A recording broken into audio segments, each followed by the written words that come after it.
yaitu beliau menyebutkan wa sholatur rajuli fi jawfil lail, salatnya seseorang di tengah malam, atau yang disebut dengan salat apa?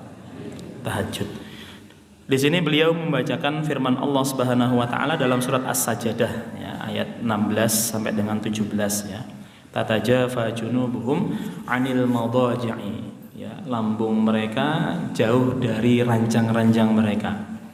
Yad'una rabbahum khaufa wa tama'a, di mana pada saat itu mereka berdoa kepada Rabb mereka, berdoa pada Allah Subhanahu wa taala khaufa wa tama'a, dengan rasa takut sekaligus rasa harap yang luar biasa ya.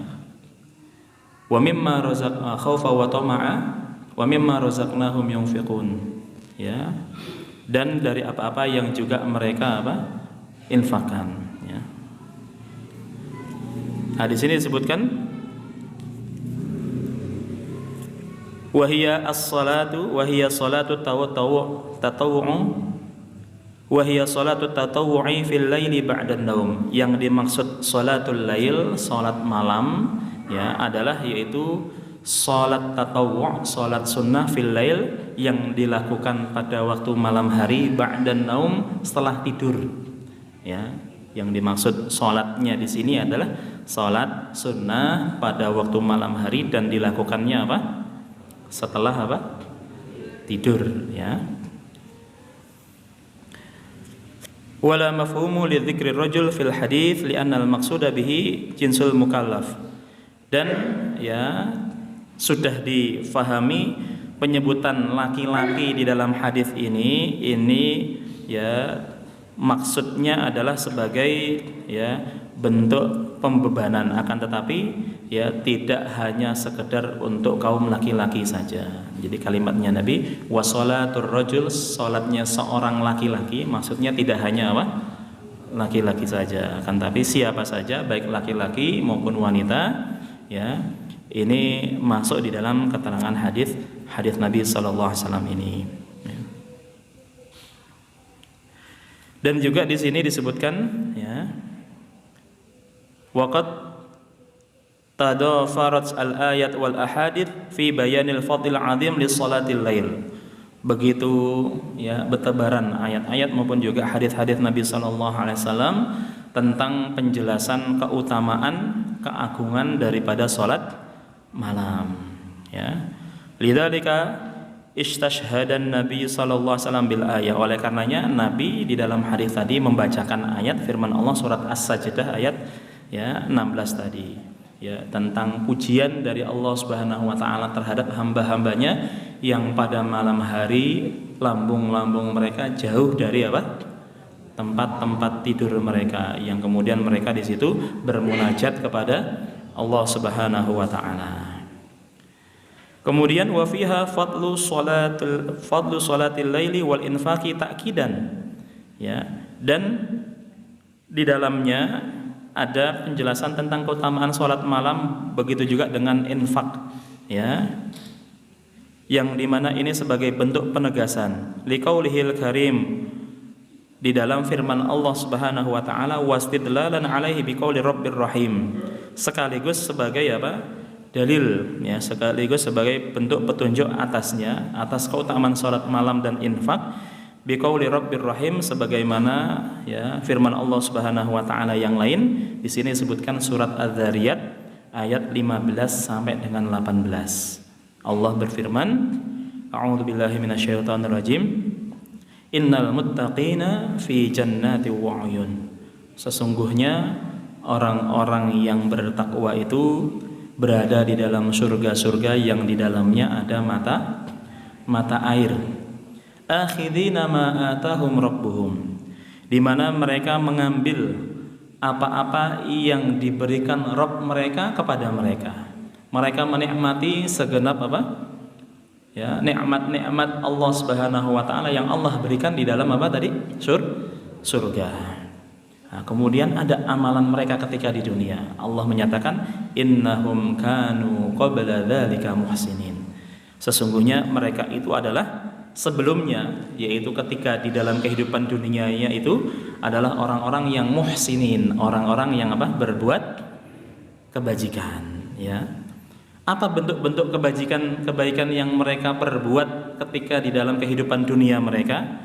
Di dalam ayat yang ke-17 Allah menyatakan kanu qalilam minal laili ma yahja'un. Adalah mereka sangat sedikit sekali tidur di waktu malam. Ya.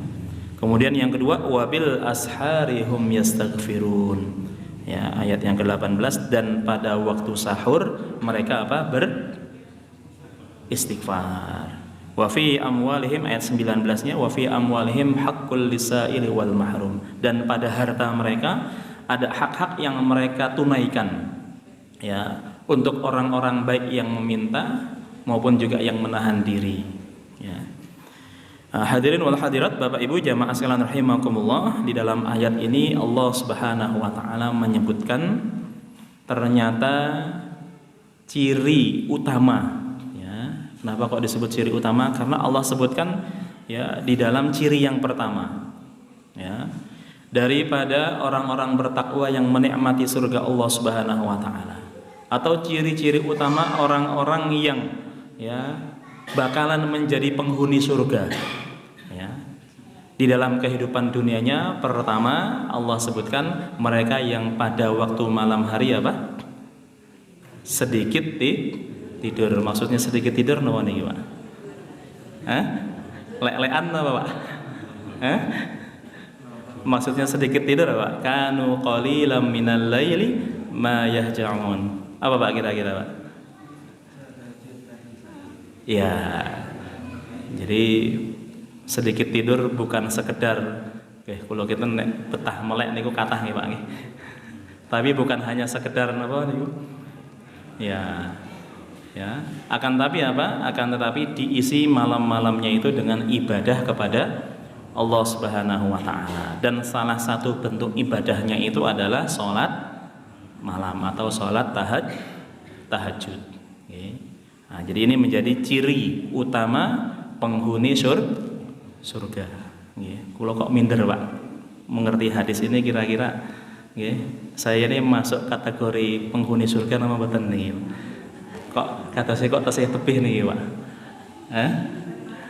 Terus ini Bapak Ibu kira-kira sudah pede belum bakalan menjadi penghuni surga Pak kalau ngelihat ciri yang pertama nih Pak? Berusaha. Ya, jadi bagaimana menghidupkan malam ya itu dengan apa? Dengan sholat tahajud ya. Begitu juga ya sebenarnya tidak hanya dengan tahajud saja ya, karena di dalam menghidupkan malam itu ya bisa juga diisi dengan tilawatil Quran, dengan membaca apa? Al-Quran, atau dengan mentadaburi isi Al-Quran, atau mungkin juga dengan mempelajari ilmu-ilmu yang lain ya dari ilmu-ilmu agama ya, atau bisa juga dengan kita memperbanyak zikir dan berdoa kepada Allah Subhanahu wa taala ya. Atau juga tadi dengan apa?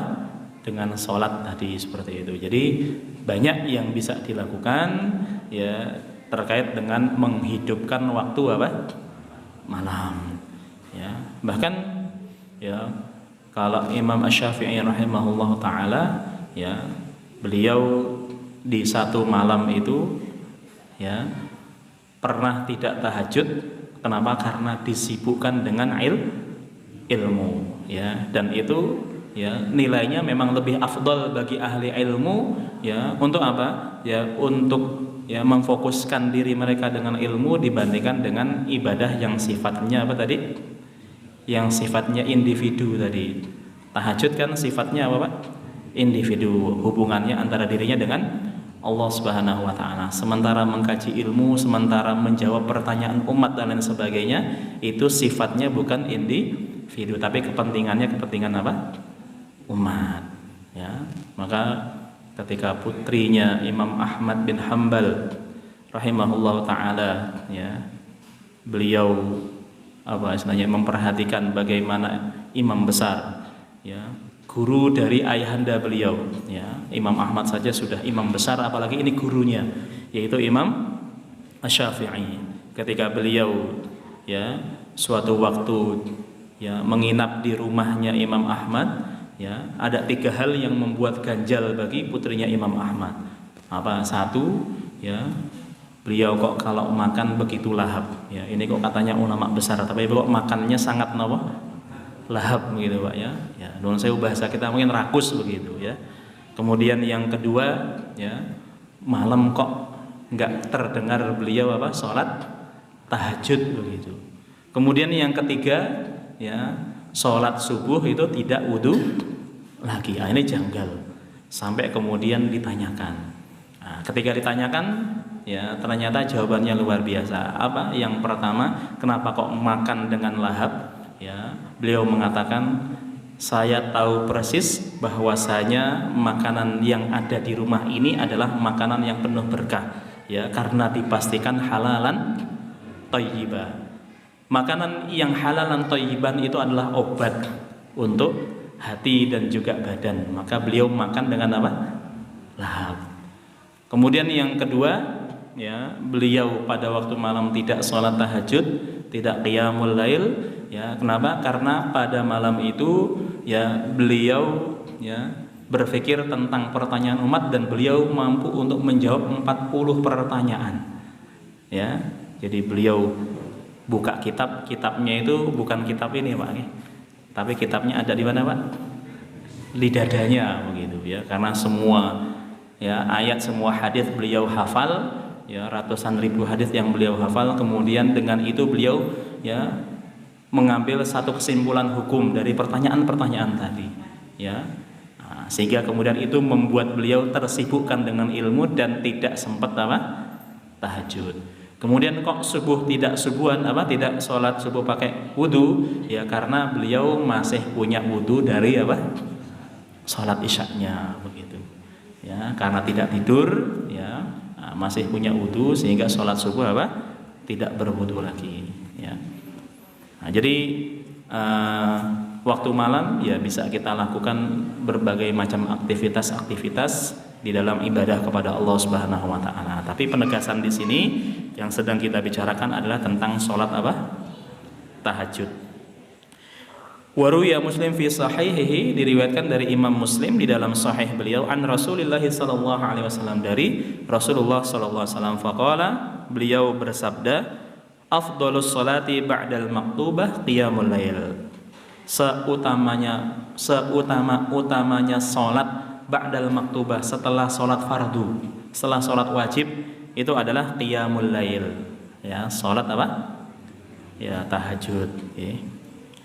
Kemudian wa fi Sunan At-Tirmidzi min hadits Bilal radhiyallahu anhu, di dalam Sunan At-Tirmidzi dari hadis Bilal radhiyallahu anhu dari Nabi sallallahu alaihi wasallam, beliau bersabda, alaikum biqiyamil lail, ya wajib atas kalian, ya atau ini bentuk penekanan, ya hendaknya kalian biqiyamil lail, bangun malam. Kenapa? Fa innahu da'bus salihina qablakum, karena sesungguhnya bangun malam itu adalah kebiasaannya orang-orang soleh sebelum kalian. Ya, da'bus sholihin, kebiasaan orang-orang soleh sebelum kalian. Wa inna qiyamal laili qurbatun ilallahi azza wa jalla, karena bangun malam itu mendekatkan diri seseorang kepada siapa? Allah. Wa manhatun 'anil itsmi, juga bisa mencegahnya dari dosa. Ya. Wa takfirus sayyi'at, bahkan bisa menghapuskan kesalahan-kesalahannya. Wa mutradatul lil ada'i 'anil jismi, 'anil jasadi, dan menjadi ya, menjadi obat bagi bagi penyakit jasmani begitu, ya. Jadi menjadi penawar dari penyakit-penyakit jasmani, ya. Nah, ini sabda Nabi sallallahu alaihi wasallam terkait dengan terkait dengan keutamaan salat malam, ya. Jadi apa yang sudah disebutkan Nabi sallallahu alaihi wasallam ini dari hadis Bilal tadi, bahwasanya satu, ya keutamaan qiyamul lail adalah selain tadi disebut sebagai seutama-utamanya salat setelah salat fardu, di sini disebutkan da'bus sholihin, menjadi adat kebiasaannya orang-orang soleh. Bahkan kalau merujuk kepada ayat surat Az-Zariyat 16 tadi, ya, salat malam merupakan adat kebiasaannya penghuni surga ketika di mana? Di dunia, ya. Kemudian yang kedua, menjadi bentuk, ya, qurbah, menjadi bentuk taqarrubnya kita kepada Allah Subhanahu wa taala. Ya, sebab dengan qiyamul lail itu Bapak Ibu sekalian rahimakumullah, salat di mana, ya, bagi kita sekalian lebih bisa khusyuk dibandingkan pada waktu-waktu yang lain, ya. Dan termasuk diantaranya kalau kita pengen belajar khusyuk sholat itu, ya, itu diawali dari sholat apa? Malam, ya. Bahkan bacaan-bacaan kita pada saat tahajud itu menjadi sebuah bacaan yang lebih berkesan dibandingkan dengan bacaan di luar sholat malam. Pernah merasakan nggak Pak kira-kira Pak? Ya, bacaan surat-surat yang mungkin di waktu-waktu yang lain kita baca biasa saja, tapi di waktu malam apa? Ya, terasa begitu. Betul-betul seolah-olah apa? Menggerakkan hati kita, betul-betul sangat-sangat apa? Menyentuh hati kita sekalian. Ya. Nah, pernah, ya, suatu ketika sahabat mulia Umar bin Khattab radhiyallahu anhu, ya, beliau biasa di waktu malam sering apa nih? Keliling ya Pak nih. Nah, sering blusukan kata Pak nih. Yang kemudian beliau apa? Mendapati Ummul Mukminin Aisyah radhiyallahu anha di waktu malam itu sedang membaca satu ayat yang berulang-ulang. Ya, membaca apa? Satu ayat tapi apa? Dibaca apa? Berulang-ulang. Ya. Sampai kemudian ketika Umar apa? Keliling begitu, ya. Artinya beliau mendengar terus kemudian beliau pergi lagi, sampai ketika beliau lewat situ lagi masih didapati, ya, dengan ayat yang sama, dengan tangisan yang sama, Aisyah radhiyallahu anha membaca apa? Ayat tersebut, ya. Nah, ini menunjukkan bahwasanya apa? Ya, bahwasanya, ya, tadi kesan yang dibaca meskipun hanya satu ayat saja ini sangat apa? Sangat luar biasa kesannya. Ya, begitu juga dengan banyak kisah dari orang-orang soleh terdahulu, ya, yang dimana, ya, mereka bisa hanya dengan membaca satu atau berapa ayat saja yang diulang-ulang, ya, dimana mereka apa? Betul-betul mentadaburi ayat itu dan betul-betul berkesan ketika mereka baca pada waktu malam hari seperti itu, ya. Nah, jadi di sini sebagai bentuk taqarrubnya kepada Allah Subhanahu wa taala. Dan yang lebih dari itu semuanya Bapak Ibu sekalian rahimakumullah, ya, salat malam itu lebih membuat kita, ya, lebih ikhlas dibandingkan dengan salat-salat pada waktu yang lain. Bukan berarti salat yang lain tidak bisa ikhlas, tidak. Tapi lebih mudah untuk apa, Pak? Ikhlas dibandingkan pada waktu yang lain. Kok bisa, Pak? Ya. Ya? Oh, gitu Pak ya. Kenapa Pak? Kok bisa lebih ikhlas dibandingkan dengan waktu-waktu apa? Yang lain, ya. Pripun Pak? Buatan pikir kan? Ya, jadi waktunya syahdu, waktunya kemudian sepi, jauh dari, ya, hingar-bingar kehidupan dunia, jauh dari orang-orang dan sebagainya. Ya, ini yang kemudian membuat hanya kita merasa ada antara diri kita dengan Allah Subhanahu wa taala. Itulah yang kemudian bisa membuat kita apa? Jauh lebih ikhlas dibandingkan dengan sholat-sholat yang lainnya. Tapi kalau memang karena hatinya sudah kena penyakit, ya tadi Pak, mau diposting kayak gimana pun, ya, alhamdulillah sudah sholat tahajud, Pak. Okay. Nah, itu beda lagi. Atau mungkin niatnya untuk ngajak orang biar tahajud, Pak. Allah alam bisawab. Nah, yang jelas Bapak Ibu sekalian rahimakumullah, ya, bisa kita rasakan tadi keikhlasan yang luar biasa ketika apa? Ya, bisa berada di waktu malam tersebut. Sampun isya Pak. Oh, alah jih. Monggo kita jeda untuk dengarkan adzan isya terlebih dahulu, silahkan.